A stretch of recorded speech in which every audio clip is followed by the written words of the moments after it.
Hello, good evening. എല്ലാവർക്കും ഈ സായനത്തിലേക്ക് സ്വാഗതം. നിങ്ങൾക്കറിയുന്നത് പോലെ 1 മണിക്കൂർ നീണ്ടുപോകുന്ന വലിയ പ്രതികരണവേദി ആരംഭിക്കുകയാണ്. മലയാള ടെലിവിഷനിലെ ഏറ്റവും വലിയ ജനകീയ വാർത്താ മണിക്കൂറിനായിരിക്കും നമ്മൾ സാക്ഷ്യം വഹിക്കുക. നിങ്ങളുടെ പ്രതികരണങ്ങളും നിങ്ങളുടെ അഭിപ്രായങ്ങളും നിങ്ങളുടെ സന്ദേശങ്ങളുമായി അടുത്ത 1 മണിക്കൂർ ഒന്നിച്ചുള്ള ഒരു യാത്ര നമ്മൾ തുടങ്ങുകയാണ്. പൊതുജനം കഴുതയല്ല സാർ.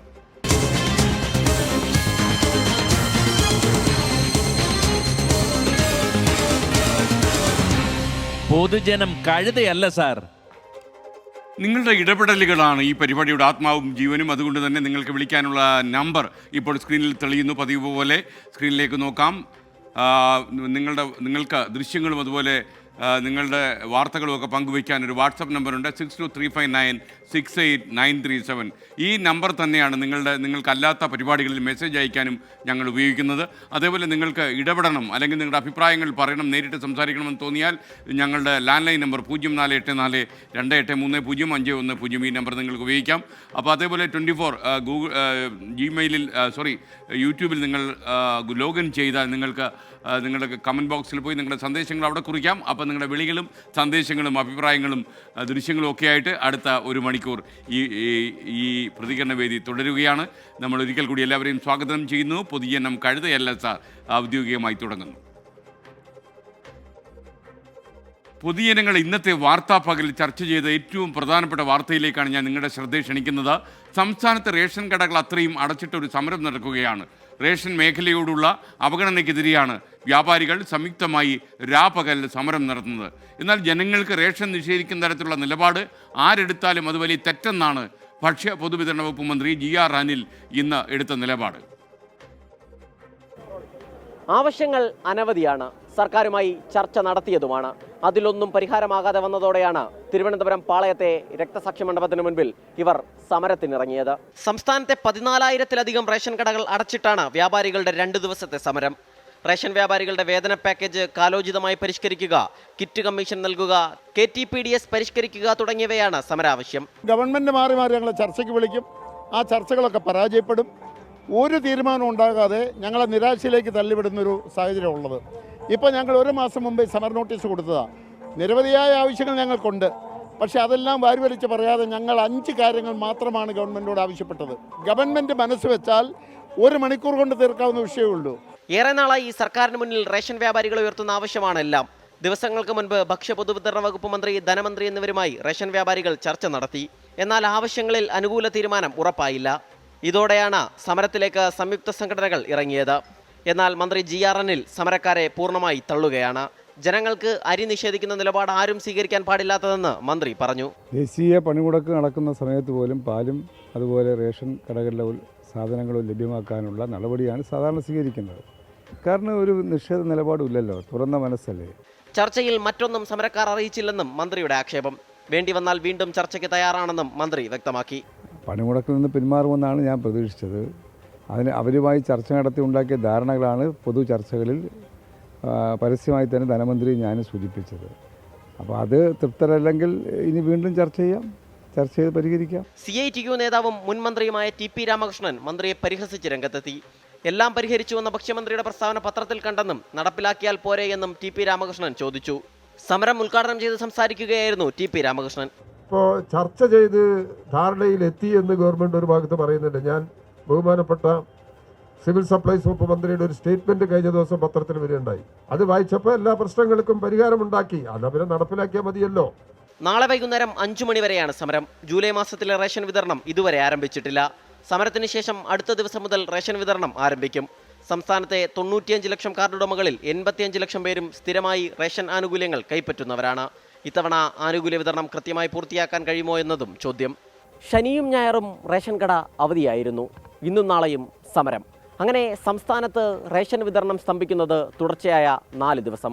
ഇരകളാക്കപ്പെടുന്നതും ബുദ്ധിമുട്ടനുഭവിക്കുന്നതും ജനങ്ങളാണ്, സാധാരണ മനുഷ്യർ. ക്യാമറാമാൻ മനീഷ് VS-നും സിറിലിനുമൊപ്പം സലിം മാലിക്, 24 തിരുവനന്തപുരം. പൊതുജനം കഴുതയല്ല സാർ. സമരമെന്ന് അത്യാവശ്യം കൊള്ളാവുന്ന രീതിയിൽ തന്നെ മുന്നേറി. ഈ ആവശ്യങ്ങളൊക്കെ അംഗീകരിച്ചില്ലെങ്കിൽ കൂടുതൽ ശക്തമായ പ്രതിഷേധ പരിപാടികളിലേക്ക് കടക്കുമെന്നാണ് വ്യാപാരികളുടെ മുന്നറിയിപ്പ്.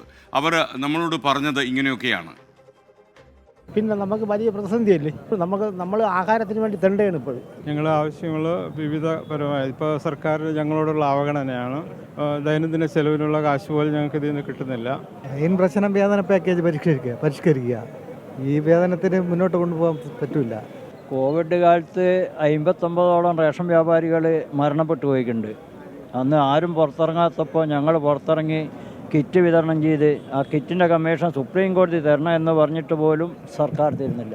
റേഷൻ വ്യാപാരികളെ സമരത്തിലേക്ക് തള്ളിവിടുന്ന ഒരു സ്ഥിതിയാണ് ഇപ്പോൾ ഉണ്ടായിട്ടുള്ളത്. അത് മുഖ്യമന്ത്രി ഇടപെട്ടുകൊണ്ട് ഇതിന് പരിഹാരം ഉണ്ടാക്കണം. റേഷൻ കടക്കാർ മൊത്തം ആത്മഹത്യയുടെ വക്കിലാണ്. അത്ര പരിതാപകരമായ അവസ്ഥ ആയതുകൊണ്ടാണ് ഇപ്പോൾ നമ്മളിങ്ങനെ ഒരു 48 മണിക്ക് രാപ്പകൽ സമരത്തിന് ഒരുങ്ങിയത്. ഗവൺമെൻറ്റിൽ നിന്ന് വളരെ പ്രതീക്ഷ എന്തെങ്കിലും തന്നില്ലെങ്കിൽ പരമകഷ്ടമായിരിക്കും. എന്തായാലും മന്ത്രി തന്നെ നേരിട്ടിടപെട്ട് ചർച്ച ചെയ്ത് എത്രയും വേഗം പരിഹരിക്കണം. കാരണം ആളുകൾക്ക് അന്നം മുട്ടുന്നൊരു സമരമാണ് ഇതിപ്പോൾ. റേഷൻ കടകൾ അടച്ചിട്ട് സമരം ചെയ്യുന്നു എന്ന് പറയുമ്പോൾ സാധാരണ ഒരു സമരം പോലെയല്ല. കാർഡ് ഉടമകൾക്ക് ഒരുപാട് ബുദ്ധിമുട്ടുണ്ടാക്കും. സാധാരണക്കാരായ ആൾക്കാരാണ് റേഷൻ അരി വാങ്ങി ജീവിച്ചു പോകുന്നത്. അതുകൊണ്ട് തന്നെ ഈ സമരം അടിയന്തരമായി ഇടപെട്ട് തീർക്കാൻ എല്ലാവരും തയ്യാറാകണമെന്നാണ് ഞങ്ങൾക്ക് പറയാനുള്ളത്. ഷഹാന ഷെറിൻ പറയുന്നു, വയനാട്ടിൽ വളരെയധികം മഴയുണ്ട്. ഞാൻ സ്കൂളിൽ പോയത് വളരെ ബുദ്ധിമുട്ടിയാണ്. കളക്ടർ ഒന്നും കാണുന്നില്ലേ?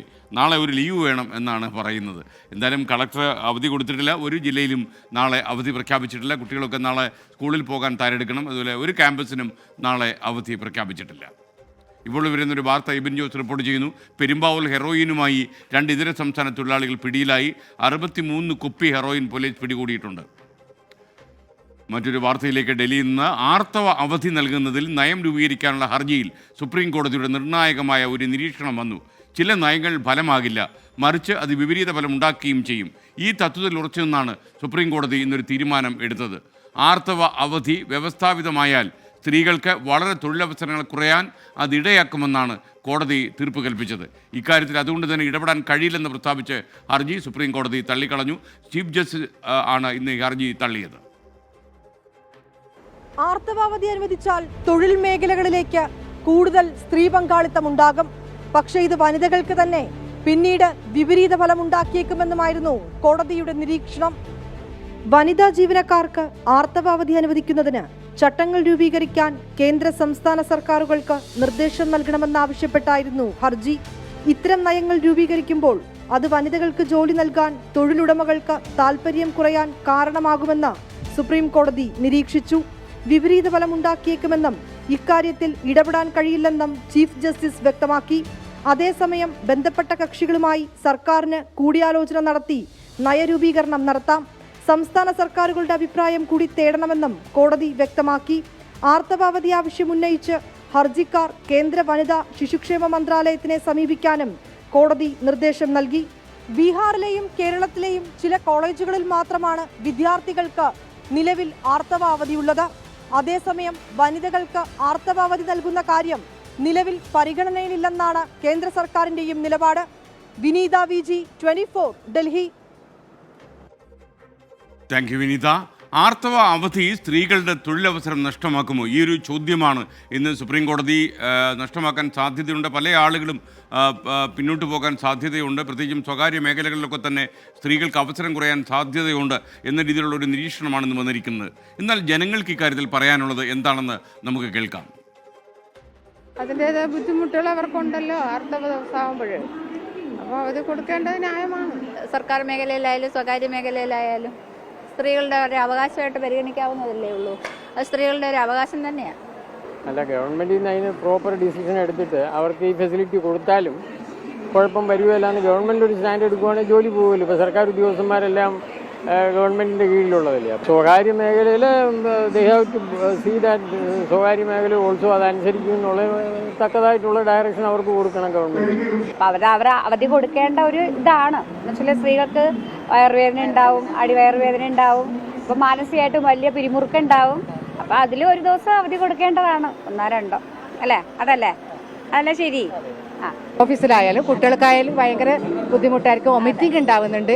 അപ്പം അതെല്ലാം ഉണ്ടാകുന്ന സമയത്ത് എന്തായാലും നമുക്ക് കോളേജിൽ എവിടെയും പോകാൻ പറ്റൂല. സർക്കാർ തീരുമാനം എടുക്കണം തന്നെ ഞാനും പറയുന്നത്. കൊണ്ടുവരാണെങ്കിൽ വരട്ടെ.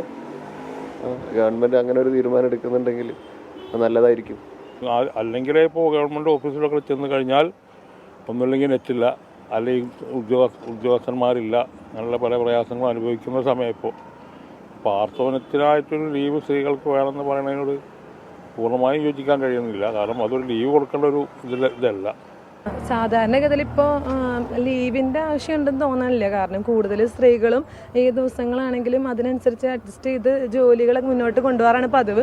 പ്രത്യേകിച്ചും ഈ കോവിഡിന് ശേഷമൊക്കെ മിക്കവാറും ഇൻഫോ പാർക്കിലെ പല കമ്പനികളും 3 ദിവസം ഓഫീസിൽ വരണം, അല്ലെങ്കിൽ 2 ദിവസം വീട്ടിൽ നിന്ന്, അങ്ങനെ ഒരു ഹൈബ്രിഡ് മോഡാണ് കൊണ്ടുപോകണത്. അപ്പോൾ നമുക്ക് ആ ദിവസങ്ങൾ അതിനനുസരിച്ച് പ്ലാൻ ചെയ്ത് വീട്ടിലിരുന്ന് വർക്ക് ചെയ്യാനുള്ളൊരു സൗകര്യം ഉള്ളപ്പോൾ അതൊരു പ്രശ്നമാവാൻ സാധ്യതയില്ല. നമുക്ക് ഓൾറെഡി കമ്പനീസിൽ സിക്ക് ലീവ് അങ്ങനെയൊക്കെയുള്ള ഓപ്ഷൻ ഉള്ളതുകൊണ്ട് നമുക്ക് അങ്ങനെ ഒരു ബുദ്ധിമുട്ടുള്ള ദിവസമാണ് അന്ന്, ഫിസിക്കലി ബുദ്ധിമുട്ടുള്ള ദിവസം അന്ന് എങ്കിൽ നമുക്ക് നമ്മൾ സിക്ക് ലീവ് എടുത്തിട്ട് വീട്ടിലിരിക്കാം. അതല്ലാതെ വർക്ക് ഫ്രം ഹോം ഓപ്ഷനുള്ള കമ്പനി ആണെങ്കിൽ നമുക്കന്ന് വർക്ക് ഫ്രം ഹോം എടുത്തിട്ട് വീട്ടിൽ നിന്ന് വർക്ക് ചെയ്യാം. അപ്പോൾ ഇടയ്ക്ക് റെസ്റ്റ് എടുക്കാം, ബാക്കി ടൈം വർക്ക് ചെയ്യാം, അങ്ങനെ ചെയ്യാം. അതുകൊണ്ട് ഒരു ലീവ് വേണ്ടി വരില്ല എന്ന് എനിക്ക് തോന്നുന്നത്. ശ്രീരാജ് കാലിക്കറ്റ് പറഞ്ഞു, സ്ത്രീകൾക്ക് ആർത്തവലി ഉള്ളതുപോലെ ആണുങ്ങൾക്കും ഇതുപോലെ എന്തെങ്കിലും അനുവദിക്കണം. ശ്രീരാജ് കണ്ടുപിടിച്ചുകൊണ്ട് പോവാം, നമുക്ക് ഏത് രീതിയിലാണ് പുരുഷന്മാർക്ക് ചില അവധികളെ അനുവദിക്കാൻ കഴിയുക. എൻ്റെ ശ്രീരാജെ ആർക്കെങ്കിലും കിട്ടുമെന്ന് കരുതി അപ്പോഴേ ചാടി വീഴരുത്. ഇപ്പോൾ ഒരു വാർത്ത AV ജയശങ്കർ റിപ്പോർട്ട് ചെയ്യുന്നു. കടയ്ക്കൽ മണ്ണൂരിൽ കാറും ബൈക്കും കൂട്ടിയിടിച്ച് കാർ യാത്രികന് ഗുരുതരമായി പരിക്കേറ്റു. മണ്ണൂർ ബീഡിമുക്കിലാണ് നിയന്ത്രണം വിട്ട കാർ ബൈക്ക് ഇടിച്ച് തെറിപ്പിച്ചത്. അപകടത്തിൽ ബൈക്ക് യാത്രികനായ ബീഡിമുക്ക് സ്വദേശി സുരേഷിൻ്റെ കാലിന് ഗുരുതരമായി പരിക്കേറ്റു എന്നും വാർത്തയിലുണ്ട്. ഇയാളെ തിരുവനന്തപുരം മെഡിക്കൽ കോളേജിലേക്ക് മാറ്റിയിട്ടുണ്ട്. മഴക്കെടുതിയിൽ വലയുകയാണ് ഇപ്പോൾ ഉത്തരേന്ത്യ. മുംബൈയിൽ സമീപകാലത്ത് എങ്ങുമില്ലാത്ത രീതിയിൽ വെള്ളക്കെട്ടും ഇന്നലെ രൂക്ഷമായി. ഇന്നും വെള്ളക്കെട്ട് തുടരുകയായിരുന്നു. ആസാമിൽ തന്നെ പ്രളയത്തിൽ മരണസംഖ്യ 66 ഉയർന്നു. ബീഹാറിൽ ഇടിമിന്നലേറ്റ് 12 ആളുകൾ മരിച്ചുവെന്ന് വാർത്തയുണ്ട്. പലയിടത്തും ട്രെയിൻ വ്യോമഗതാഗതം താറുമാറായി. ഉഷ്ണതരംഗം മാറി ഉത്തരേന്ത്യൻ സംസ്ഥാനങ്ങളിൽ മഴയെത്തി. ഒപ്പം ഉത്തരേന്ത്യയിൽ വ്യാപകമായി മഴക്കെടുതികളും.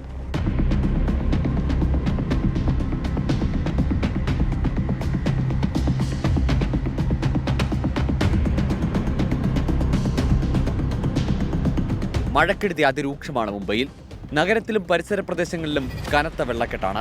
തിങ്കളാഴ്ച പുലർച്ചെ മുതൽ ശക്തമായ മഴയാണ് അനുഭവപ്പെടുന്നത്. നഗരത്തിലെ ചില പ്രദേശങ്ങളിൽ 300 മില്ലിമീറ്ററിലധികം മഴ രേഖപ്പെടുത്തി.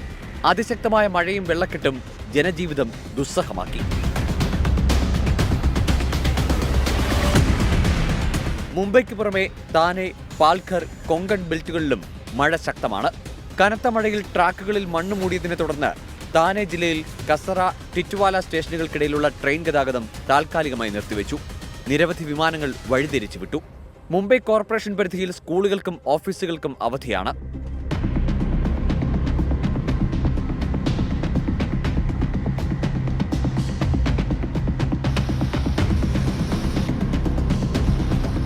പ്രളയക്കെടുതി രൂക്ഷമായ അസമിൽ 24 മണിക്കൂറിനിടെ 3 കുട്ടികളടക്കം 8 പേർ കൂടി മരിച്ചു.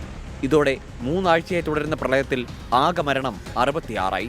22 ലക്ഷം ജനങ്ങളെയാണ് കെടുതികൾ ബാധിച്ചത്.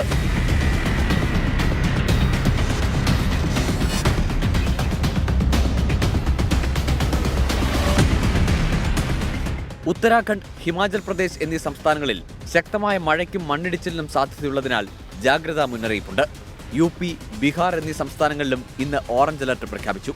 ജമ്മു കശ്മീരിലെ പൂഞ്ചിലുണ്ടായ മണ്ണിടിച്ചിലിൽ റോഡ് ഗതാഗതം പൂർണ്ണമായി തടസ്സപ്പെട്ടു. ബീഹാറിൽ കഴിഞ്ഞ 10 ദിവസത്തിനുള്ളിൽ 40-ലേറെ പേർക്കാണ് ഇടിമിന്നലേറ്റ് ജീവൻ നഷ്ടമായത്. മരിച്ചവരുടെ കുടുംബങ്ങൾക്ക് 4 ലക്ഷം രൂപ ധനസഹായം പ്രഖ്യാപിച്ചു.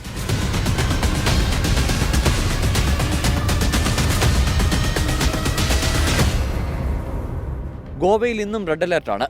മോപ്പയിൽ പ്രളയസമാന സാഹചര്യം. മോപ്പ വിമാനത്താവളത്തിൽ വെള്ളം കയറി. പാലി വെള്ളച്ചാട്ടത്തിനടുത്ത് കുടുങ്ങിയ 80-ലേറെ വിനോദസഞ്ചാരികളെ രക്ഷപ്പെടുത്തി.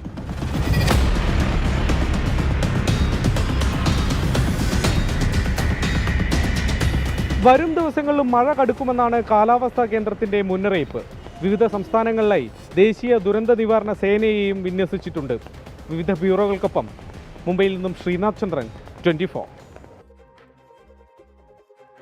മുംബൈയിലെ മഴക്കെടുതി അതിരൂക്ഷമായി തന്നെ ഇന്നും തുടരുകയായിരുന്നു. നഗരത്തിൽ ഒരുപാട് സ്ഥലങ്ങളിൽ വലിയ വെള്ളക്കെട്ട് രൂപപ്പെട്ടു. ഇടപെട്ട് ശക്തമായ മഴയും തുടരുകയാണ്. മുംബൈയിൽ നിന്ന് ശ്രീനാഥ് ചന്ദ്രൻ വളരെ ലേറ്റസ്റ്റ് ആയിട്ടുള്ള റിപ്പോർട്ടുമായി നമുക്കൊപ്പം ചേരുന്നു. ശ്രീനാഥ് ചന്ദ്രൻ, പറയൂ. SK, ഞാനിപ്പോൾ ഉള്ളത് അന്ധേരിയിലാണ്. അന്ധേരിയിലെ സബ്വേക്ക് അടുത്താണ് ഉള്ളത്. സബ്വേ ഇപ്പോൾ ഏതാണ്ട് വെള്ളം നിറഞ്ഞ് പൂർണ്ണമായി തന്നെ ഈ വഴിയുള്ള ഗതാഗതം പൂർണ്ണമായി തന്നെ നിർത്തിവെച്ചിരിക്കുകയാണ്. ഈ സബ്വേയുടെ ഏതാണ്ട് മധ്യഭാഗത്ത് മുട്ടിന് മുകളിൽ വെള്ളമുണ്ട് എന്നതാണ് മനസ്സിലാക്കുന്നത്. അതുകൊണ്ട് ഇരുവശത്തും പോലീസ് നിന്ന് വാഹനങ്ങൾ തടയുന്ന കാഴ്ചയാണ് ഇപ്പോൾ അന്ധേരി സബ്വേ പരിസരത്ത് നിന്ന് കാണാൻ കഴിയുന്നത്. രാവിലെ ഇന്നലെ അർദ്ധരാത്രി ഏതാണ്ട് 1 മണിയോടെ തുടങ്ങി ഇന്ന് രാവിലെ ഏതാണ്ട് 7 മണി വരെ ഏതാണ്ട് 300 മില്ലിമീറ്ററിലധികം മഴയാണ് പെയ്തത്. അതായത് ഒരു അതിതീവ്ര മഴ രാത്രി മുംബൈയിൽ പെയ്തു. രാവിലെ ഒരല്പസമയം, രാവിലെ പകൽ കുറച്ച് സമയം മഴയ്ക്ക് കുറച്ച് ശമനമുണ്ടായിരുന്നു. ആ സമയം ഈ സബ്വേയിലെ വെള്ളക്കെട്ടൊക്കെ ഏതാണ്ട് പാതിയെങ്കിലും പരിഹരിക്കാൻ കോർപ്പറേഷൻ അധികൃതർക്ക് കഴിഞ്ഞിരുന്നു. എന്നാൽ പിന്നീട് ഇപ്പോൾ വൈകിട്ടായപ്പോഴേക്കും മഴ വീണ്ടും ഇങ്ങനെ കനക്കുകയാണ്. സമീപത്തുള്ള കടകളിലേക്ക് കൂടി വെള്ളം കയറാനുള്ള സാധ്യത കാണുന്നുണ്ട്. ഇപ്പോൾ പമ്പ് സെറ്റ് വെച്ച് ഇവിടെ നിന്ന് വെള്ളം മാറ്റുന്നത് അത്ര എളുപ്പമുള്ള ഒരു ജോലിയല്ല. കാരണം അത്രയധികം മഴ ഇപ്പോൾ പെയ്യുന്നുണ്ട്. വെള്ളം ഇവിടെ നിന്ന് മറ്റെങ്ങോട്ട് മാറ്റും എന്ന കാര്യത്തിൽ കുറച്ച് ബുദ്ധിമുട്ടുകൾ, പ്രായോഗികമായ ബുദ്ധിമുട്ടുകൾ ഉദ്യോഗസ്ഥർ ഇപ്പോൾ നേരിടുകയാണ്. അതോടൊപ്പം തന്നെ ആളുകൾ ഇങ്ങോട്ട് വരാനുള്ള സാധ്യതയൊക്കെ മുന്നിൽ കണ്ട് അവരെ ഇവിടെ നിന്ന് മാറ്റാനുള്ള ശ്രമങ്ങൾ പോലീസിന്റെ ഭാഗത്ത് നിന്ന് നടക്കുന്നുണ്ട്. ഈ സബ്വേക്ക് തൊട്ടടുത്ത വിവരങ്ങളുമായി നമുക്കൊപ്പം ചേർന്ന് ഇപ്പോൾ മണിപ്പൂരിലേക്ക് നമ്മൾ പോകുന്നു. രാഹുൽ ഗാന്ധി രാജ്ഭവനിൽ സന്ദർശനം നടത്തിയതിനു ശേഷം ഗവർണറെ കണ്ട ശേഷം അദ്ദേഹം മാധ്യമപ്രവർത്തകരോട് സംസാരിക്കുന്നു. It has been a tremendous tragedy. Frankly, I was expecting some improvement in the situation, but I was quite disappointed to see that the situation is still nowhere near what it should be. I visited the camps and heard the people there, heard their pain.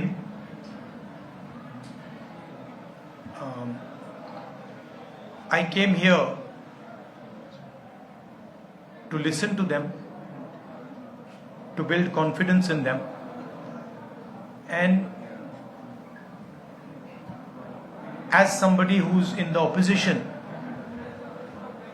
to try and apply pressure on the government so that it acts. Here, the need of the hour is peace. Violence is hurting everybody. Thousands of families have been harmed, property has been destroyed, family members have been killed. And I have never seen anywhere in India what is going on here. The state is completely split in two, and it is a tragedy for everybody involved. I want to tell all the people of Manipur, I come here as your brother. I come here as somebody who wants to help you, who wants to work with you to bring back peace in Manipur. And I am ready to do whatever I can.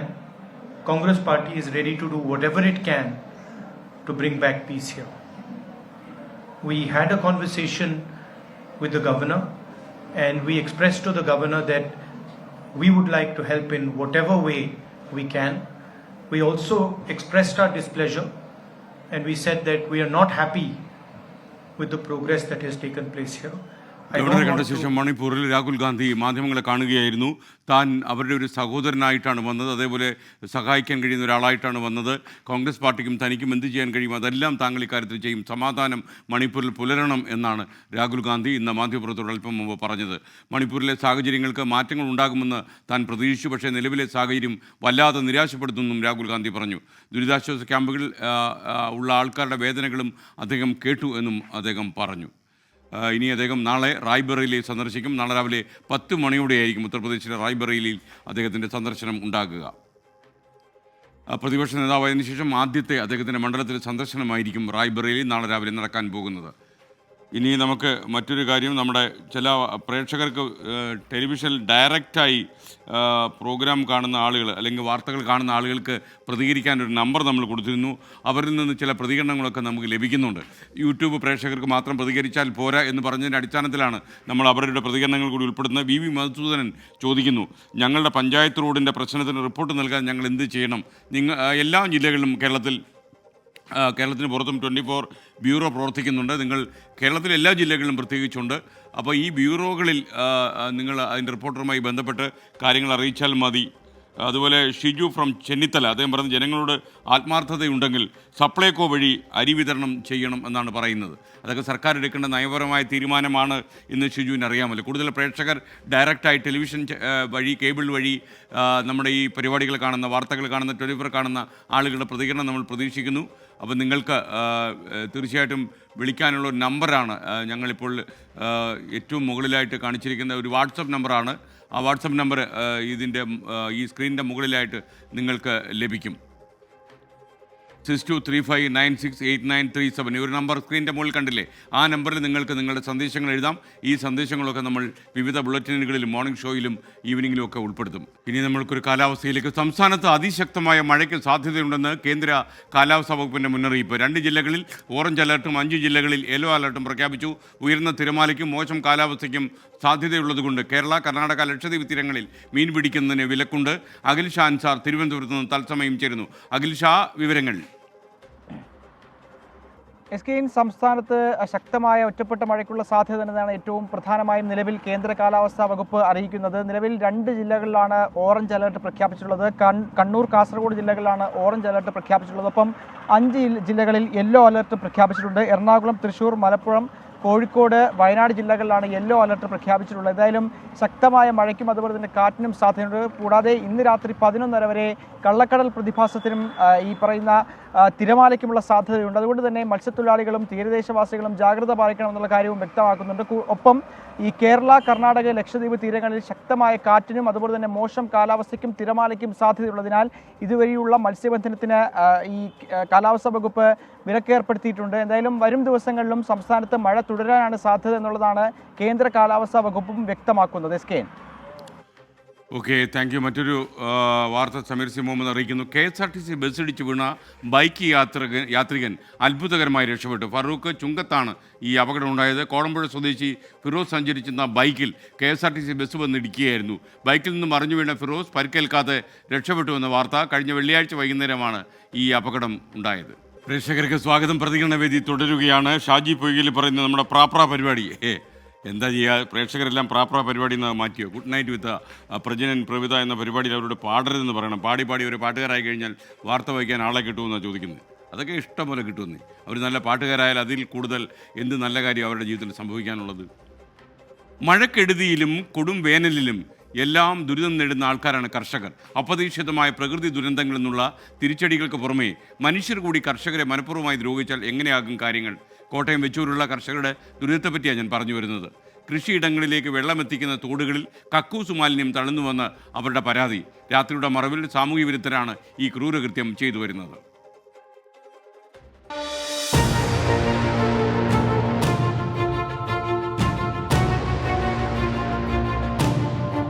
Vechur പഞ്ചായത്തിലെ പൂവത്തുംകരി, അയ്യനാടൻ പുത്തങ്കരി, കോലാമ്പുറത്തുകരി തുടങ്ങിയ 10ഓളം പാടശേഖരങ്ങളിലെ കൃഷിക്കാണ് തിരിച്ചടി നേരിട്ടിരിക്കുന്നത്. രാത്രികാലങ്ങളിൽ tanker ലോറികളിൽ കൊണ്ടുവന്ന് കക്കൂസ് മാലിന്യം തള്ളുന്നുവെന്നാണ് പരാതി. പാടങ്ങളിലേക്ക് വെള്ളമെത്തിക്കുന്ന കൊടുത്തുരുത്ത് ഞാണുപറമ്പ് തോട്ടിലാണ് മാലിന്യം തള്ളുന്നത്. ഇതോടെ 2000 ഏക്കർ നെൽകൃഷിയാണ് ശുദ്ധജലം ലഭിക്കാതെ താറുമാറായത്. ഇതിന് അധികൃതരുടെ ഭാഗത്തുനിന്ന് യാതൊരു തരത്തിലുള്ള നടപടിക്രമങ്ങളും ഇതുവരെ സ്വീകരിച്ചിട്ടില്ല. അടിയന്തരമായിട്ട് ഞങ്ങൾക്കാരോടും സങ്കടമില്ല, ഞങ്ങൾക്കാരോടും പരാതിയില്ല. കാരണം ഇതിനൊരു പരിഹാരം ഉണ്ടാക്കാൻ അധികൃതരുടെ ഭാഗത്തുനിന്ന് നടപടി ഉണ്ടാകണം. രാസവസ്തുക്കൾ കലർത്തിത്തള്ളുന്ന മാലിന്യം വീണ ഭാഗത്തെ പുല്ലുകൾ പോലും കരിഞ്ഞിട്ടുണ്ട്. പല ആളുകൾക്കും ത്വക്ക് രോഗം പിടിപെട്ടതായും പരാതി ഉയർന്നിട്ടുണ്ട്. ഈ വെള്ളത്തിലെങ്കിൽ മാരകമായ രോഗങ്ങൾ നമ്മൾ നേരിടും. സ്കിൻ അലർജി ഒന്ന്, രണ്ടാമത് ചിക്കൻ ഗുനിയ, കോളറ, മഞ്ഞപ്പിത്തം ഇതുപോലുള്ള രോഗങ്ങൾ കൃഷിക്കാരെ പേടിച്ച് പാടത്ത് വരുന്നില്ല. മാലിന്യം തള്ളുന്നത് ചോദ്യം ചെയ്താൽ പ്രതികാരം ചെയ്യുന്നതായും നാട്ടുകാർ പറയുന്നു. വിമർശനം ഉന്നയിച്ചവരുടെ വീടിന് സമീപത്തും മാലിന്യം നിക്ഷേപിച്ചിട്ടുണ്ട്. മാലിന്യം തള്ളുന്നവരെ പിടികൂടാൻ CCTV അടക്കം പഞ്ചായത്ത് സ്ഥാപിച്ചതാണ്. പക്ഷേ ഇതൊന്നും ഇവിടെ പ്രവർത്തിക്കുന്നില്ല. അതുകൊണ്ട് തന്നെ അടിയന്തര ഇടപെടൽ വേണമെന്നാണ് കർഷകർ പറയുന്നത്. അല്ലാത്ത പക്ഷം കൃഷി പൂർണ്ണമായും ഇവർക്ക് ഉപേക്ഷിക്കേണ്ടി വരും. കോട്ടയത്ത് നിന്ന് ടോബി ജോൺസൺ, 24. പൊതുജനം കഴുതയല്ല സാർ. കൃഷിയിടങ്ങളിലേക്ക് ശുദ്ധജലം എത്തിക്കാൻ സാധിക്കാതെ വന്നതോടെ കൃഷി പൂർണ്ണമായും മുടങ്ങിയിരിക്കുകയാണ്. അടിയന്തര ഇടപെടൽ ഉണ്ടായില്ലെങ്കിൽ കൃഷി തന്നെ അവസാനിപ്പിക്കേണ്ടി വരുമെന്ന അവസ്ഥയിലാണ് തങ്ങളെന്ന് കർഷകർ പറയുന്നു. അവരുടെ പ്രതികരണങ്ങൾ എങ്ങനെയാണ്? ഈ പാടശേഖര സമിതിക്ക് വേണ്ടിയിട്ട് പഞ്ചായത്ത് 10-ലധികം ക്യാമറ ഈ വഴി സൈഡിൽ ഫിറ്റ് ചെയ്തിരുന്നതാണ്. അത് ഈ മാലിന്യം അടിക്കണവർ വന്ന് കേബിളോടുകൂടി കട്ട് ചെയ്ത് കളഞ്ഞിട്ടാണ് വീണ്ടും ഈ മാലിന്യം അടിച്ചുകൊണ്ടിരിക്കുന്നത്. പഞ്ചായത്ത് ആദ്യം ഇഷ്ടം 10 ക്യാമറകൾ ഉദ്ദേശം 10 ക്യാമറ വെച്ചിരുന്നതാണ്. ഈ തോട്ടിൽ ഇത്രയും കൃഷിക്കാർ, ഇവിടെ എത്ര ആയിരം കൃഷിക്കാർ ഇവിടെ ഉണ്ട്. കാണിക്കുന്നത് ചെന്ന് സാറേ നോക്കവിടെ ചെന്നു ആ തോട്ടിൽ കാണിച്ചു വെച്ചിരിക്കണേ. മണം കൊണ്ട് അങ്ങോട്ട് പോകാവോ, ഈ വെള്ളത്തിലോട്ട് അടിക്കണം തോട്ടിലോട്ട്. ഈ തോട്ടിൽ നിന്ന് ഇത്രയും കൃഷിക്കാർ എത്ര ഏക്കർ പാടശേഖരമുണ്ട് ഇവിടെ. ഇവർക്കെല്ലാം വെള്ളം എടുക്കുന്നു. ഞങ്ങൾ വെള്ളത്തിൽ ഇത് കണ്ടത്, ഞങ്ങൾ വെള്ളത്തിൽ ഇറങ്ങി ഞങ്ങളുടെ എന്നും ഇത് തന്നെ കാലിൽ ചൊറിച്ചിൽ മാന്തൽ, ഞങ്ങൾക്ക് വീട്ടിൽ കിടന്നുറങ്ങാൻ പറ്റരുത്. കാലിൻ്റെ വിരലിനിടയെല്ലാം പഴുകുക. എൻ്റെ പേരിൽ ഏറ്റവും കൂടുതൽ ക്യാൻസർ പേഷ്യൻ്റ് ഉള്ളത് അത് ഈ പാടശേഖര സമിതിയുമായിട്ട് ബന്ധപ്പെട്ട പാടശേഖരത്ത് ഇറങ്ങുന്ന ആൾക്കാരിലാണ് ഇത് കൂടുതലെന്നാണ് നമ്മൾ അറിവ്. അതുകൊണ്ട് അതിനൊരു ശാശ്വതമായ പരിഹാരം കണ്ടെത്തണം എന്നാണ് എനിക്ക് പറയാനുള്ളത്. അതൊരു പക്ഷേ ഈ കക്കൂസ് മാലിന്യത്തിൽ നിന്നാണോ അതോ നമ്മുടെ ഉപയോഗിക്കുന്ന കീടനാശിനിയിൽ നിന്നാണോ ഏതാണെന്ന് നമുക്ക് നിശ്ചയിക്കാൻ പറ്റണില്ല. അതിനൊരു ശാശ്വതമായ പരിഹാരം ഉണ്ടാകണമെന്നും കൂടെ ഞാൻ അഭ്യർത്ഥിക്കും. രാകേഷ് രാജൻ വയനാട്ടിൽ നിന്ന് ചോദിക്കുന്നു, നമ്മുടെ വയനാട്ടിലെ 24 ബ്യൂറോ എവിടെയാണെന്ന് ചോദിക്കുന്നത്. കൽപ്പറ്റയിലാണ് വയനാട് ഞങ്ങളുടെ ബ്യൂറോ. അതുപോലെ ഇതും ടെലിവിഷൻ നേരിട്ട് കാണുന്ന പ്രേക്ഷകരുടെ ഒരു ഇതാണ്. മലപ്പുറത്ത് നിന്ന് അഞ്ജനയാണ് എഴുതുന്നത്. മലപ്പുറം രണ്ടത്താണിയിൽ അയ്യൂബ് ഖാൻ റോഡിൽ വെള്ളം കയറി കുട്ടികൾക്ക് സ്കൂളിൽ പോകാൻ പോലും പറ്റാത്ത അവസ്ഥയിലാണ് എന്ന് പറയുന്നു. അധികൃതർ ശ്രദ്ധിക്കേണ്ട കാര്യമാണ് അവർ പറയുന്നത്. കോഴിക്കോട് ഫറൂഖിൽ KSRTC ബസ്സിടിച്ചു വീണ ബൈക്ക് യാത്രികൻ അത്ഭുതകരമായി രക്ഷപ്പെട്ട വാർത്ത ഞാൻ നേരത്തെ പറഞ്ഞു. കോടമ്പുഴ സ്വദേശി ഫിറോസാണ് ഒരു പരിക്കുമേൽക്കാതെ രക്ഷപ്പെട്ടത്. അപകടത്തിൻ്റെ CCTV ദൃശ്യങ്ങൾ പുറത്തു വന്നു.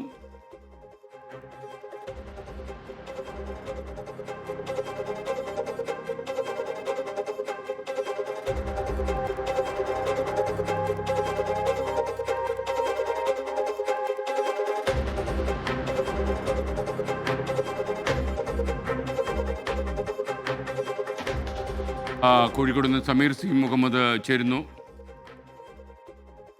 സമീർ പറയൂ. SKN കോഴിക്കോട് നിന്നും കോട്ടയത്തേക്ക് പോകുകയായിരുന്ന super fast KSRTC super fast ബസ്സാണ് അപകടം ഉണ്ടാക്കിയിരിക്കുന്നത്. ഇതിൻ്റെ തൊട്ട് മുന്നേ പോകുകയായിരുന്നു കോടമ്പുഴ സ്വദേശിയായിട്ടുള്ള ഫിറോസ് ഇടത്തേക്ക് വാഹനം ഓടിക്കുന്നതിന് വേണ്ടിക്കൊണ്ട് ഇൻഡിക്കേറ്റർ ഇടുന്നു. വേഗത്തിൽ തന്നെ അതിൻ്റെ വേഗത്തിൽ പോകുന്നതിനിടയിൽ ഒന്ന് സ്ലോ ആക്കുന്നു. തൊട്ടു പിറകെ വന്ന KSRTC ബസ് ഫിറോസിനെ ഇടിച്ചു തെറിപ്പിക്കുകയായിരുന്നു. ഫറൂഖ് ചുങ്കത്ത് വെച്ചാണ് ഈ അപകടം ഉണ്ടായത്. ഈ ബൈക്ക് യാത്രികനായ യുവാവ് തെറിച്ചു വീണു. പക്ഷേ യുവാവിൻ്റെ തലയിൽ ഹെൽമെറ്റ് ഉണ്ടായിരുന്നു. അതുകൊണ്ട് തന്നെ വലിയൊരു അപകടം ഒഴിവായി. ആ ദൃശ്യങ്ങൾ കാണുമ്പോഴാണ് അതിൻ്റെ ഒരു ഭീകരത എത്രമാത്രമാണ് എന്ന് നമുക്ക് മനസ്സിലാക്കാനാവുന്നത്. എന്തായാലും ഇതുമായി ബന്ധപ്പെട്ട് യുവാവിന് കാര്യമായ പരിക്കില്ല എന്നത് കൊണ്ട് തന്നെ വാഹനം കേടായിട്ടുണ്ട്. ആ ബൈക്കിന് എത്രയാണോ നാശനഷ്ടങ്ങൾ ഉണ്ടായിട്ടുള്ളത് അതിൻ്റെ എല്ലാ കേടുപാടുകളും പരിഹരിക്കാൻ തങ്ങൾ ഒരുക്കമാണ് എന്ന് KSRTC ഡ്രൈവറും മറ്റ് ജീവനക്കാരും അറിയിച്ചു. അതിനെ തുടർന്ന് പിന്നീട് സാമ്പത്തികമായിട്ടുള്ള സഹായം ഉറപ്പു നൽകുകയും ചെയ്തു. ആ പശ്ചാത്തലത്തിൽ പിന്നീട് കേസോ മറ്റ് നടപടികളിലേക്കോ യുവാവ് പോയില്ല. എന്തായാലും യുവാവിൻ്റെ തലയിൽ ഹെൽമെറ്റ് ഉണ്ടായിരുന്നു. ഈ അപകടത്തിൻ്റെ ആ ഒരു ദൃശ്യങ്ങൾ കാണുമ്പോൾ അത് നമ്മളെ വലിയ ഭീതിപ്പെടുത്തുന്നുണ്ട്.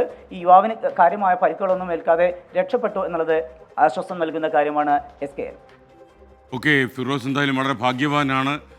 മാത്രമല്ല ഒരു പരിക്കുമേൽക്കാതെ ഇത്തരം ഒരു അപകടത്തിന് രക്ഷപ്പെട്ടു എന്ന് പറഞ്ഞാൽ ചെറിയ കാര്യമല്ല. ഭാഗ്യം എന്നേ പറയേണ്ടൂ.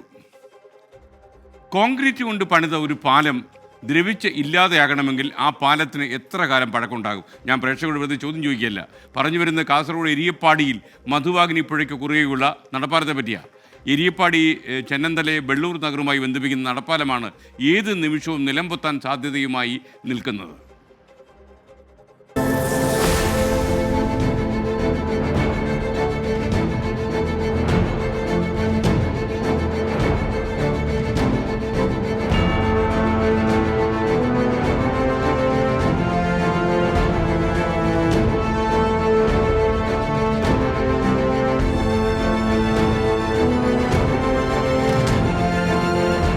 കാലവർഷത്തിൽ മധുവാഹിനി പുഴയുടെ ഒഴുക്കിൻ്റെ ശക്തി കൂടും. ഈ സമയം നാട്ടുകാർക്കൊക്കെ വലിയ ആദിയാണ്. സമീപത്തെ LP സ്കൂളിലേക്കടക്കം നിരവധി കുട്ടികളാണ് ഈ പാലത്തിലൂടെ കടന്നു പോകുന്നത്. മഴ കനത്തതോടെ ഈ നാടിൻ്റെ നെഞ്ചിടിപ്പേറുകയാണ്. ചെങ്കള പഞ്ചായത്തിലെ എരിയപ്പാടി ബെള്ളൂർ നഗർ പ്രദേശങ്ങളെ തമ്മിൽ ബന്ധിപ്പിക്കുന്ന പാലം ഭാഗികമായി തകർന്ന മട്ടാണ്. LP സ്കൂളും ഹയർ സെക്കൻഡറിയും ഉൾപ്പെടെയുള്ള വിദ്യാഭ്യാസ സ്ഥാപനങ്ങളിലേക്കുള്ള നിരവധി വിദ്യാർത്ഥികളാണ് ഈ പാലത്തെ ആശ്രയിക്കുന്നത്. പുഴയിൽ വെള്ളം കൂടിയതോടെ പാലത്തിന്റെ അപകട സാധ്യതയും വർദ്ധിച്ചു.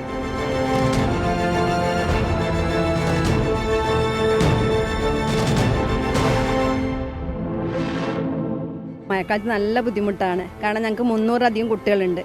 അപ്പോൾ ആ കുട്ടികളെ ഇവിടെ എത്തിക്കൽ ഭയങ്കര പണിയാണ്. ഈ പ്രാവശ്യം നല്ലോണം വെള്ളം കയറിയിട്ടുണ്ടായിരുന്നു. അപ്പോൾ രക്ഷിതാക്കൾ വിളിച്ച് പറയുന്നത് ടീച്ചറെ വെള്ളം കയറിയിട്ടുണ്ട്, എന്ത് ചെയ്യേണ്ടതെന്ന്. അപ്പോൾ പഴയതുപോലെയല്ല, കുട്ടികളോട് ഞങ്ങൾക്ക് സ്കൂളിൽ വരണ്ടെന്ന് പറയാൻ പറ്റില്ല. അപ്പോൾ 100 കിലോമീറ്ററുകൾ താണ്ടിയിട്ട് ഞങ്ങൾ വണ്ടിയാക്കിയിട്ട് വേണം കൊണ്ടുവരാൻ വേണ്ടി, അതേപോലെ തന്നെ തിരിച്ചു കൊണ്ടുപോകാനും. അതുപോലെ ചെറുക്കളേക്കുള്ള റൂട്ടും എളുപ്പം നമുക്കിതാണ്. അപ്പോൾ എല്ലാം കൂടിയിട്ട് നമ്മൾ നിവേദനം കൊടുത്തിട്ടുണ്ടായിരുന്നു. കഴിഞ്ഞ വർഷം മന്ത്രി വന്നിട്ട് അപ്പോൾ കുട്ടികളുമായിട്ട് സംസാരിച്ചിട്ടുണ്ടായിരുന്നു, പ്രശ്നങ്ങൾ പറഞ്ഞിട്ടുണ്ടായിരുന്നു. അപ്പോൾ ഇതുവരെയായും ഒരു നടപടിയും കൈക്കൊണ്ടിട്ട് കാണുന്നില്ല. 1 മീറ്റർ വീതിയുള്ള നടപ്പാലം മാറ്റി പുതിയ പാലത്തിന്റെ രൂപരേഖ തയ്യാറാക്കിയെങ്കിലും സർക്കാരിൽ നിന്ന് ഭരണാനുമതി ലഭിച്ചില്ല. 4 വിദ്യാഭ്യാസ സ്ഥാപനങ്ങളും തദ്ദേശ സ്വയംഭരണ സ്ഥാപനവും ആരോഗ്യ കേന്ദ്രങ്ങളും ഉൾപ്പെടെയുള്ളവയിലേക്കുള്ള നിരവധി ആളുകളാണ് പാലത്തെ ആശ്രയിക്കുന്നത്. ഈ നിലവിലുള്ള നടപ്പാലം കാലങ്ങളായിട്ട് ദ്രവിച്ച് അപകടാവസ്ഥയിലാണ്.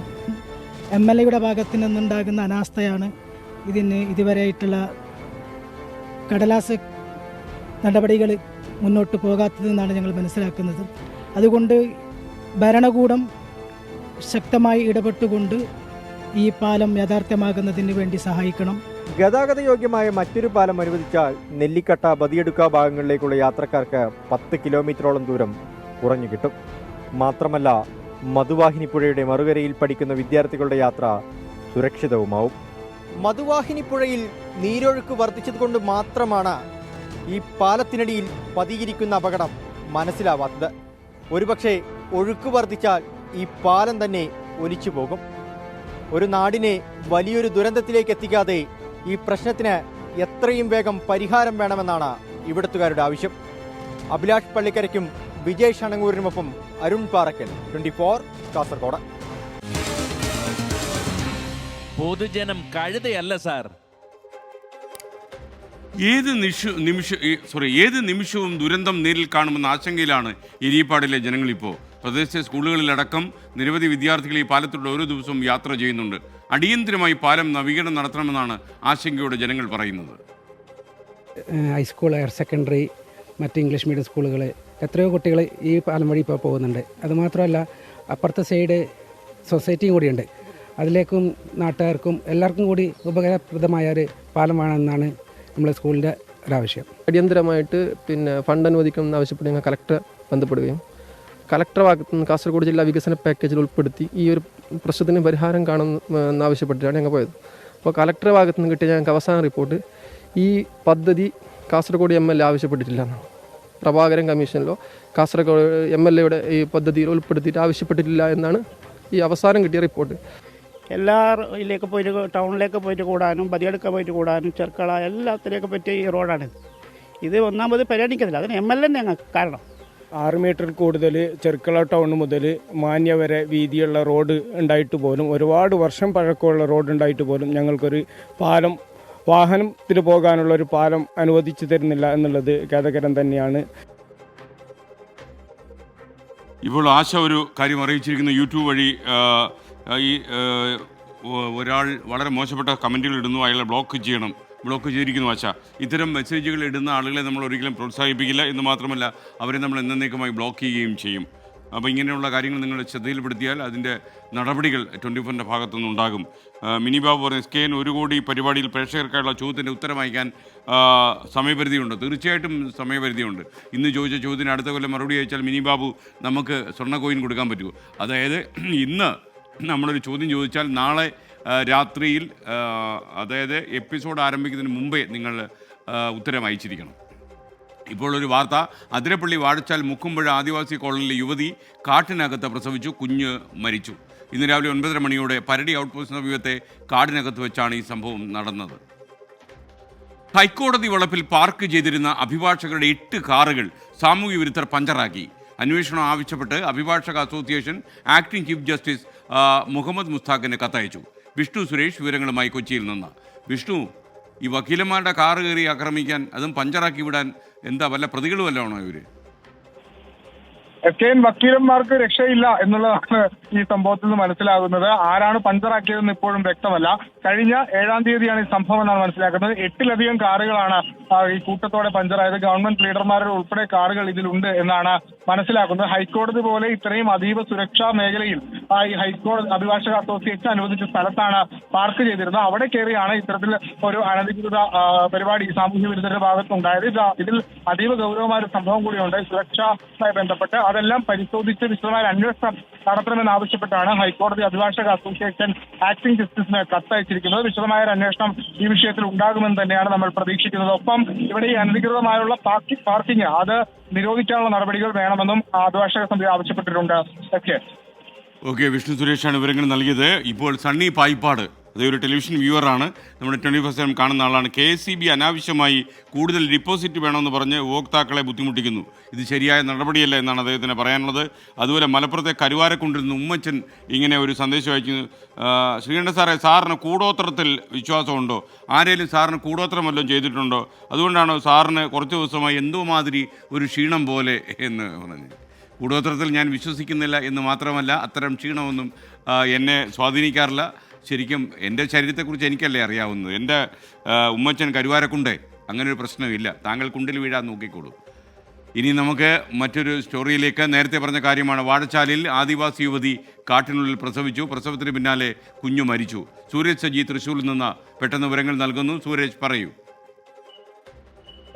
അതിരപ്പള്ളി മുക്കുമ്പുഴ ആദിവാസി കോളനിയിലെ യുവതിയാണ് ഈ കാടിനകത്ത് പ്രസവിച്ചത്. പക്ഷേ അവിടെ വെച്ച് തന്നെ ഈ കുട്ടി മരിച്ചു എന്നുള്ളതാണ് നമുക്ക് ലഭിക്കുന്ന വിവരം. ഇന്ന് രാവിലെ 9:30 കൂടിയാണ് ഈ പരടി ഔട്ട് പോസ്റ്റിന് സമീപത്തെ കാടിനകത്ത് യുവതി പ്രസവിക്കുന്ന ഒരു സാഹചര്യം ഉണ്ടായത്. പ്രത്യേകിച്ച് ഈ ആദിവാസി മേഖലയിൽപ്പെടുന്ന ആളുകൾ ഈ പ്രസവവേദന എടുക്കുന്ന സമയത്ത് കാടിനകത്ത് പോവുകയും അവിടെ വെച്ച് ഈ പ്രസവം നടത്തുകയും ചെയ്യുന്നതാണ് ഒരു രീതി. അങ്ങനെയാണ് ഈ യുവതി കാടിനകത്ത് പ്രസവിച്ചത് എന്നുള്ളതാണ് നമുക്ക് മനസ്സിലാക്കാൻ കഴിയുന്നത്. പക്ഷെ ആ സമയത്ത് ഇവർക്കുണ്ടാകുന്ന മറ്റ് ബുദ്ധിമുട്ടുകളെല്ലാം തന്നെ എന്തെങ്കിലും ഒരു അത്യാഹിതമൊക്കെ ഉണ്ടായിക്കഴിഞ്ഞാൽ അത് നേരിടാൻ കഴിയില്ല കാടിനകത്തായതുകൊണ്ട് തന്നെ. ഏതാനും മാസങ്ങൾക്ക് മുമ്പ് ഒരു യുവതി ഇത്തരത്തിൽ ഈ കാടിനകത്ത് പ്രസവിക്കുകയും പിന്നീട് അവർ ചികിത്സ കിട്ടാതെ കാടിനകത്ത് കുടുങ്ങുന്ന ഒരു സാഹചര്യം ഉണ്ടായി. സമാന സംഭവമാണ് ഇന്നും അരങ്ങേറിയതെന്നുള്ളതാണ് നമുക്ക് മനസ്സിലാക്കാൻ കഴിയുന്നത്. ഈ ചികിത്സ ലഭിക്കാത്തത് കൊണ്ടാണ് ഈ നവജാത ശിശു മരിച്ചത് എന്നൊരു വിവരം വരുന്നുണ്ട്. എന്തായാലും ഈ സംഭവവുമായി ബന്ധപ്പെട്ടുകൊണ്ട് ആരോഗ്യവകുപ്പ് അടക്കം അന്വേഷണം ആരംഭിച്ചിട്ടുണ്ട്. Okay, thank you Sooraj Saji. KSEB managing director Biju പ്രഭാകരനെതിരെ അതിരൂക്ഷ വിമർശനവുമായി CPM Thiruvambady area secretary VK Vinod ഇന്ന് രംഗത്ത് വന്നു. ബിജു പ്രഭാകർ ചെയ്ത കുറ്റം സർക്കാരിന് ഏറ്റെടുക്കാൻ കഴിയില്ല. സർക്കാർ അത് അംഗീകരിക്കുന്നുമില്ല. അതുകൊണ്ടാണ് റീകണക്ട് ചെയ്യാൻ ഉടൻ ഉത്തരവിട്ടത്. സർക്കാർ തീരുമാനമാണ് റീകണക്ട് ചെയ്യണമെന്നുള്ളത്. ഒരാൾ അക്രമം നടത്തിയതുകൊണ്ട് അവരുടെ കണക്ഷൻ ഡിസ്കണക്ട് ചെയ്യുന്നത് ഒരിക്കലും അംഗീകരിക്കാൻ കഴിയില്ല. KSEB വിഷയത്തിൽ LDF തിരുവമ്പാടിയിൽ നടത്തിയ പൊതുയോഗം ഉദ്ഘാടനം ചെയ്ത് സംസാരിക്കുകയായിരുന്നു VK വിനോദ്. പ്രേക്ഷകർക്ക് വീണ്ടും സ്വാഗതം. നമ്മുടെ സായാഹ്ന ഷോ തുടരുകയാണ്. ലിബിൻ ജോർജ് ഇങ്ങനെ ഒരു സന്ദേശം അയക്കുന്നു. കണ്ണൂർ ജില്ലയിലെ ഉളിക്കൽ പഞ്ചായത്തിലെ കാളങ്കി എന്നൊരു സ്ഥലത്തു നിന്നാണ് എഴുതുന്നത്. ഞങ്ങളുടെ നാട്ടിലൊരു BSNL ടവറുണ്ട്. 2 വർഷത്തോളമായി കറണ്ട് പോകുമ്പോൾ ടവർ പൂർണ്ണമായി നിൽക്കുകയും കറണ്ട് വന്നതിന് ശേഷം ആക്റ്റീവ് ആകുകയും ചെയ്യുന്നു. BSNLുമായി പരാതിപ്പെട്ടെങ്കിലും അവർ അത് ഇതുവരെ നന്നാക്കാൻ ശ്രമിച്ചിട്ടില്ല എന്നാണ് പറയുന്നത്. എന്തായാലും ഈ കാര്യത്തിൽ ഒരു ശ്രദ്ധയുണ്ടാകട്ടെ എന്നാണ് നമുക്ക് പറയാനുള്ളത്. നമുക്ക് മറ്റൊരു വാർത്തയിലേക്ക്. ജനകീയ വിഷയങ്ങളിൽ നമ്മൾ ഇടപെടുന്ന പരിപാടിയിലേക്ക് ഉത്തരം.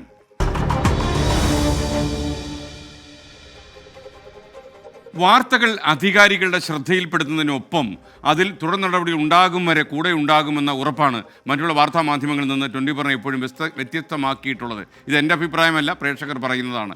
ആ കാര്യം കഴിഞ്ഞ കാലങ്ങളിൽ പ്രേക്ഷകർക്ക് ഒരുപാട് തവണ മനസ്സിലായിട്ടുണ്ട്.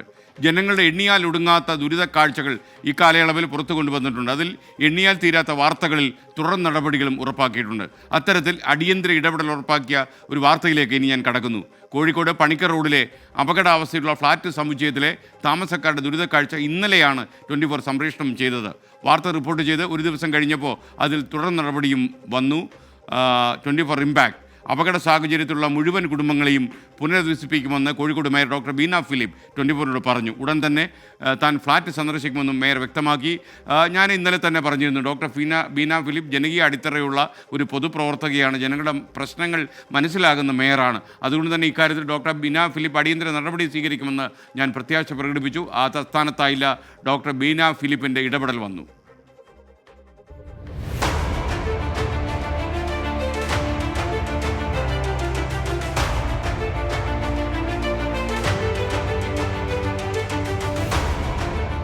ഒരു കൂട്ടം മനുഷ്യർ ജീവിക്കുന്ന ഒരു കെട്ടിട സമുച്ചയത്തിൻ്റെ ദൃശ്യങ്ങളാണ് ഇപ്പോൾ നിങ്ങൾ കണ്ടത്. കോഴിക്കോട്ടെ പണിക്കർ റോഡിലുള്ള ഫ്ലാറ്റ് സമുച്ചയത്തിലെ കാഴ്ചകളാണ്. ഏത് നിമിഷവും നിലംപൊത്താമെന്ന അവസ്ഥയിലുള്ള ഫ്ലാറ്റിൽ 1ഉം 2ഉമല്ല 24 കുടുംബങ്ങൾ അന്തിയുറങ്ങുന്നു. കോർപ്പറേഷൻ നിർമ്മിച്ച ഈ ഫ്ലാറ്റ് എത്രയും വേഗം പുതുക്കി പണിയണമെന്നാണ് ഇപ്പോൾ ഉയരുന്ന ആവശ്യം. കണ്ണുണ്ടായാൽ പോരെ സാർ, കാണണം. കാലപ്പഴക്കത്താൽ ജീർണിച്ച ഫ്ളാറ്റ് സമുച്ചയം, അതിൽ ജീവൻ പണയം വെച്ച് ജീവിക്കുന്ന അനേകം കുടുംബങ്ങൾ, അവരുടെ നിസ്സഹായാവസ്ഥയാണ് ഇന്ന് നമ്മൾ തുറന്നു കാണിക്കുന്നത്.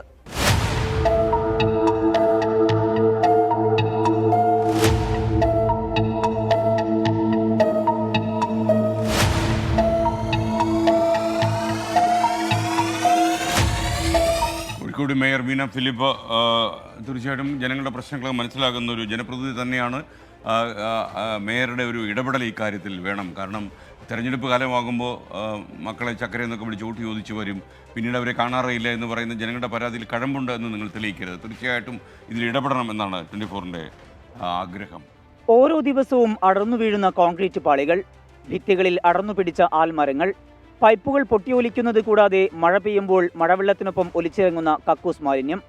ദുരിതക്കയത്തിൽ കഴിയുന്ന കുടുംബങ്ങളുടെ അവസ്ഥ 24 റിപ്പോർട്ട് ചെയ്തിരുന്നു. വിഷയത്തിലാണ് മേയറുടെ ഇടപെടൽ. അതിനകത്ത് നമ്മളൊക്കെ തീരുമാനം എടുത്തിട്ടുള്ളതാണ് കോർപ്പറേഷൻ. അത് നമ്മൾ അവരുടെ അർഹത പരിശോധിച്ച ശേഷം അത് തീരുമാനിക്കും, അത്രയേ ഉള്ളൂ. അത് കാര്യം കഷ്ടമുണ്ട്, എന്നാണെന്ന് പോയി കണ്ടേക്കാം. കാരണം അവരുടെ വീടിൻ്റെ മുകളിലൊക്കെ ആല മുളച്ചു എന്നാണ് അവർ പറയുന്നത്. അന്ന് താമസിച്ച ആൾക്കാരതൊക്കെ അന്നേ തന്നെ അതിനെ വെട്ടിക്കളഞ്ഞതിന് പ്രശ്നം വരില്ല, ഒന്നും അവർക്ക് പറഞ്ഞത് കാര്യമില്ല. എന്തായാലും രേഖകൾ പരിശോധിച്ചിട്ട് അർഹതയുള്ളവരാണെങ്കിൽ അവർക്ക് കൊടുക്കുന്ന കാര്യം സർക്കാരിൻ്റെ തീരുമാനം കൂടെ നമുക്ക് വരേണ്ടതുണ്ട്. അപ്പോൾ അതുകൊണ്ട് നമ്മൾ കാത്തിരിക്കുകയാണ്. നമ്മളെടുത്ത തീരുമാനവും നമ്മുടെ കൗൺസിലിൻ്റെ മൊത്തത്തിലുള്ള അഭിപ്രായവും അവരെ സഹായിക്കണം എന്ന് തന്നെയാണ്. 1983 നിർമ്മിച്ച ഫ്ളാറ്റിന്റെ കാലപ്പഴക്കത്തിനൊപ്പം അറ്റകുറ്റപ്പണി നടത്താത്തതും കാരണം എപ്പോൾ വേണമെങ്കിലും നിലംപൊത്താവുന്ന അവസ്ഥയിലാക്കി. മഴ കനക്കുമ്പോൾ കുടുംബങ്ങളുടെ ആശങ്ക വർദ്ധിക്കുകയാണ്.